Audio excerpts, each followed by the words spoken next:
Bidadi township ವಿವಾದ ಮತ್ತೆ ಮುನ್ನೆಲೆಗೆ ಬರ್ತಾ ಇದೆ. ಮತ್ತೆ ದೊಡ್ಡ ಮಟ್ಟದಲ್ಲಿ ಸದ್ದು ಮಾಡ್ತಾ ಇದೆ. ಸರ್ಕಾರದ ವಿರುದ್ಧ ಮತ್ತೆ ತೀವ್ರಗೊಳ್ತಾ ಇದೆ ಈಗ ಬಿಡದಿ ರೈತರ ಹೋರಾಟ.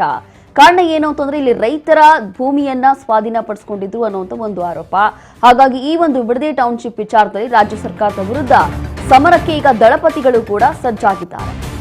ರೈತ ಹೋರಾಟಕ್ಕೆ ಸಾಥ್ ಕೊಡ್ತಾರೆ ಬಿಜೆಪಿ ಮತ್ತೆ ಜೆಡಿಎಸ್. ಜೂನ್ 22ರಂದು ರಾಜ್ಯ ಸರ್ಕಾರದ ವಿರುದ್ಧ ಹೋರಾಟಕ್ಕೆ ರೈತರು ಸಿದ್ಧತೆ ಮಾಡಿಕೊಳ್ತಾ ಇದ್ದಾರೆ. ರಾಜಕೀಯ ಸಂಘರ್ಷದ ವೇದಿಕೆಯಾಗುತ್ತಾ ಬಿಡದಿ ಟೌನ್ಶಿಪ್ ಅನ್ನುವಂತ ಪ್ರಶ್ನೆ. ದೊಡ್ಡ ಮಟ್ಟದಲ್ಲಿ ಹೋರಾಟಗಳು ನಡೀತಾ ಇದೆ. ಸಿಎಂ ಡಿಕೆಶಿ ಹಾಗೂ ಎಚ್ಡಿಕೆ ನಡುವೆ ಮತ್ತೊಮ್ಮೆ ಜಟಾಪಟಿ ಶುರುವಾಗಿದೆ. ಹೀಗೆ ಬಿಡದಿ ಟೌನ್ಶಿಪ್ ವಿವಾದ ಮತ್ತೊಮ್ಮೆ ಮುನ್ನೆಲೆಗೆ ಬರ್ತಾ ಇದೆ. ಮತ್ತೊಮ್ಮೆ ದೊಡ್ಡ ಮಟ್ಟದಲ್ಲಿ ಹೋರಾಟಗಳು ನಡೀತಾ ಇದೆ. ಇತ್ತೀಚೆಗಷ್ಟೇ ಗಮನಿಸ್ತಾ ಇದ್ದೀವಿ, ಸರ್ಕಾರದ ವಿರುದ್ಧ ರೈತರು ಮುಗಿಬೀಳ್ತಾ ಇದ್ದಾರೆ. ನಿನ್ನೆಯೂ ಕೂಡ ದೊಡ್ಡ ಮಟ್ಟದಲ್ಲಿ ಹೋರಾಟ, ಪ್ರೊಟೆಸ್ಟ್ ಎಲ್ಲವೂ ಕೂಡ ಮಾಡಿದ್ರು.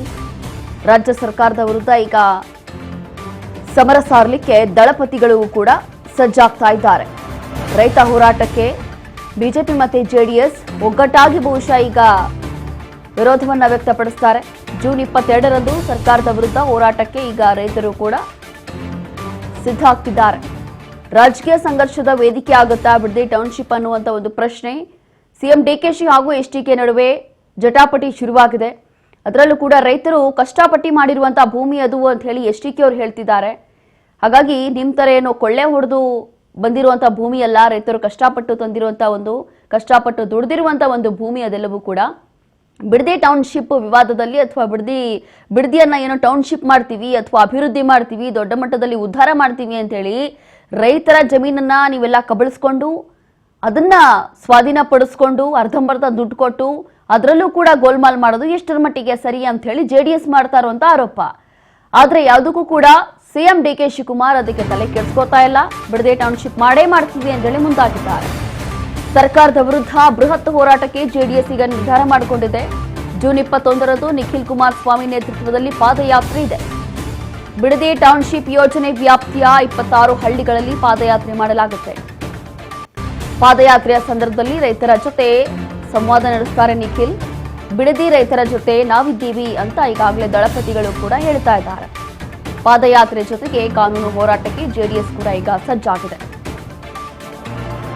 ಹೀಗೆ ಸರ್ಕಾರದ ವಿರುದ್ಧ ಬೃಹತ್ ಹೋರಾಟ ಮಾಡ್ತೀವಿ ಅಂತ ಹೇಳಿ ಜೆಡಿಎಸ್ ಮತ್ತೆ ಬಿಜೆಪಿ ಈಗ ಮುಂದಾಗಿದೆ. ಮತ್ತಷ್ಟು ಡೀಟೇಲ್ಸ್ ಕೊಡ್ತಾರೆ ನಮ್ಮ ಪ್ರತಿನಿಧಿ ಬಸವರಾಜ್ ಹುಗಾರ್. ಈಗ ಬಿಡದಿ ಟೌನ್ಶಿಪ್ ವಿವಾದ ಮತ್ತೊಮ್ಮೆ ದೊಡ್ಡ ಮಟ್ಟದಲ್ಲಿ ಸದ್ದು ಮಾಡ್ತಾ ಇದೆ. ಈಗ ಈ ಒಂದು ವಿಚಾರದಲ್ಲಿ ಜೆಡಿಎಸ್ ಮತ್ತೆ ಬಿಜೆಪಿ ಒಂದಾಗಿದೆ, ಹೌದು. ಬಟ್ ಇದು ಯಾವ ಸ್ವರೂಪವನ್ನ ಪಡಿಬಹುದು, ಏನ್ ನಿರ್ಧಾರ ಆಗ್ಬಹುದು, ಈ ವಿಚಾರದಲ್ಲಿ ಏನಾದ್ರೂ ಬದಲಾವಣೆ ಬರ್ಬೋದಾ? ರೋಶಿನಿ, ಬಿಡದಿ ಟೌನ್ಶಿಪ್ ಯೋಜನೆ ಮಾಡ್ಲಿಕ್ಕೆ ರಾಜ್ಯ ಸರ್ಕಾರ ಮುಂದಾಗ್ತಾ ಇದೆ. ಆದ್ರೆ ಆ ಬಿಡದಿಯ ಅಕ್ಕಪಕ್ಕದ ಹಳ್ಳಿಗಳು ಏನ ಭೂ ಸ್ವಾಧೀನಕ್ಕೆ ಒಳಪಡ್ತವೆ, ಸುಮಾರು 27 ಹಳ್ಳಿಗಳು ಏನು ಒಳಪಡ್ತವೆ. ಆ ಹಳ್ಳಿಯ ರೈತರು ಭೂಮಿಯನ್ನ ಸರ್ಕಾರಕ್ಕೆ ಕೊಡ್ಲಿಕ್ಕೆ ಒಂದ್ ಕಡೆ ಹಿಂದೇಟನ್ನ ಹಾಕ್ತಾ ಇದ್ದಾರೆ, ಒಂದ್ ಕಡೆ ಸಾಕಷ್ಟು ವಿರೋಧನ ವ್ಯಕ್ತಪಡಿಸ್ತಾ ಇದ್ದಾರೆ, ಪ್ರತಿಭಟನೆ ಕೂಡ ಮಾಡ್ತಾ ಇದ್ದಾರೆ.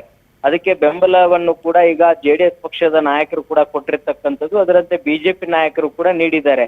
ಯಾವುದೇ ಕಾರಣಕ್ಕೂ ಸಹಿತ ಆ ಭೂಮಿಯನ್ನ ಸ್ವಾಧೀನಪಡಿಸಿಕೊಳ್ಬಾರ್ದು, ರೈತರ ಒಂದು ಜೀವಾಳ ಭೂಮಿ ಆಗಿರ್ತಕ್ಕಂಥದ್ದು. ಹಾಗಾಗಿ ಅವರ ಭೂಮಿಯನ್ನ ಕಸಿದುಕೊಳ್ಳುವಂತ ಪ್ರಯತ್ನ ರಾಜ್ಯ ಸರ್ಕಾರ ಮಾಡಬಾರ್ದು ಅನ್ನುವಂತ ನಿಟ್ಟಿನಲ್ಲಿ ಬಹಳ ತೀವ್ರವಾಗಿ ವಿರೋಧವನ್ನು ಕೂಡ ವ್ಯಕ್ತಪಡಿಸ್ತಾ ಇದ್ದಾರೆ. ಈಗಾಗಲೇ ಕುಮಾರಸ್ವಾಮಿ ಅವರು ಸಹಿತ ರೈತರ ಕಾನೂನು ಹೋರಾಟಕ್ಕೂ ಕೂಡ ನಾನು ಸಿದ್ಧನಿದ್ದೇನೆ, ಅವ್ರ ಪರವಾಗಿದ್ದೇನೆ ಅನ್ನುವಂತ ಮಾತನ್ನು ಕೂಡ ಹೇಳ್ತಾ ಇದ್ದಾರೆ. ಅದರ ಜೊತೆಗೆ ಇದೀಗ ನಿಖಿಲ್ ಕುಮಾರಸ್ವಾಮಿ ಅವರು ಸಹಿತ 21ನೇ ತಾರೀಕಿಗೆ ಬೃಹತ್ ಮಟ್ಟದ ಒಂದು ಪಾದಯಾತ್ರೆಯನ್ನು ಕೂಡ ಹಮ್ಮಿಕೊಂಡಿದ್ದಾರೆ.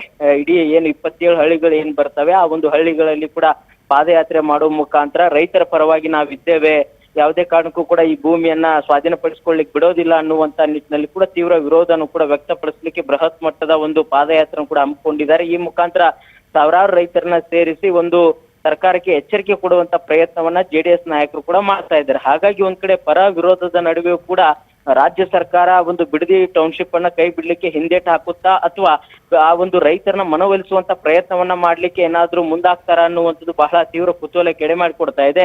ಆದ್ರೆ ರೋಶಿನಿ, ಒಂದ್ ಕಡೆ ಡಿಕೆ ಶಿವಕುಮಾರ್ ಅವರ ಒಂದ್ ಕಡೆ ಕನಸಿನ ಒಂದು ಯೋಜನೆ ಕೂಡ ಈ ಬಿಡದಿಯ ಟೌನ್ಶಿಪ್ ಆ ಯೋಜನೆಯನ್ನ ಮಾಡೇ ಮಾಡ್ತೇನೆ ಅನ್ನುವಂತ ನಿಟ್ಟಿನಲ್ಲಿ ಕೂಡ ಡಿಕೆ ಶಿವಕುಮಾರ್ ಅವರು ಮುಂದಾಗ್ತಾ ಇದ್ದಾರೆ. ಆದ್ರೆ ಅಲ್ಲಿಯ ರೈತರ ವಿರೋಧ ಮತ್ತೆ ವಿಪಕ್ಷಗಳು ಕೂಡ ರೈತರಿಗೆ ಬೆಂಬಲವನ್ನು ಕೂಡ ವ್ಯಕ್ತಪಡಿಸ್ತಾ ಇದ್ದಾರೆ.